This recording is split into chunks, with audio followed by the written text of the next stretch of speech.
I'm speaking to you from St Helena's Church. It's closed.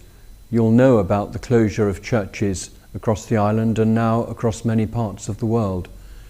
We're joining in efforts to try to reduce the threat of the spread of the virus and to keep our neighbours and friends safe. St Helena's will be closed initially for at least 3 weeks, as will our charity shops and other activities. And it's come at a key time in the Church's year.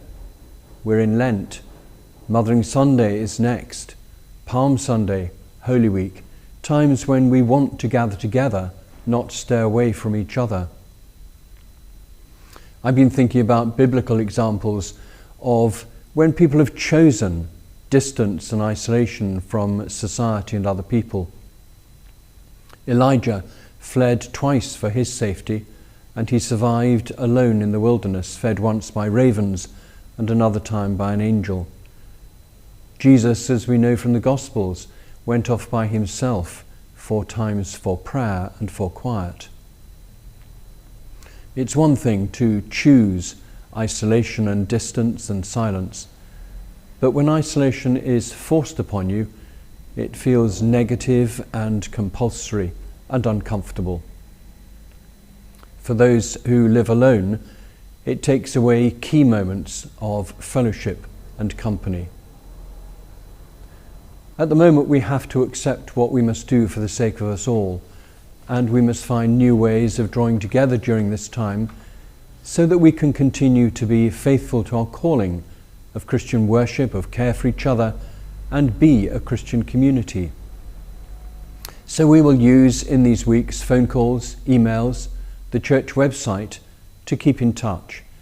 We'll be putting more on the website regularly, so do visit it every couple of days. Anne and I, as part of our daily pattern, say morning prayer together at around 7:30 in the morning.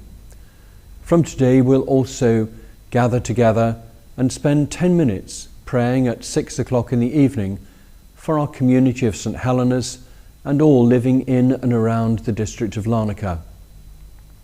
I hope you may think of joining us at that time.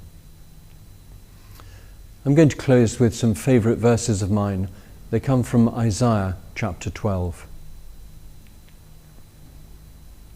Surely God is my salvation.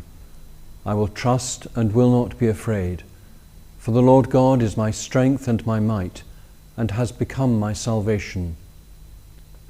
With joy you will draw water from the wells of salvation, and you will say on that day, give thanks to the Lord, call upon his name, make known his deeds among the nations, proclaim that his name is exalted.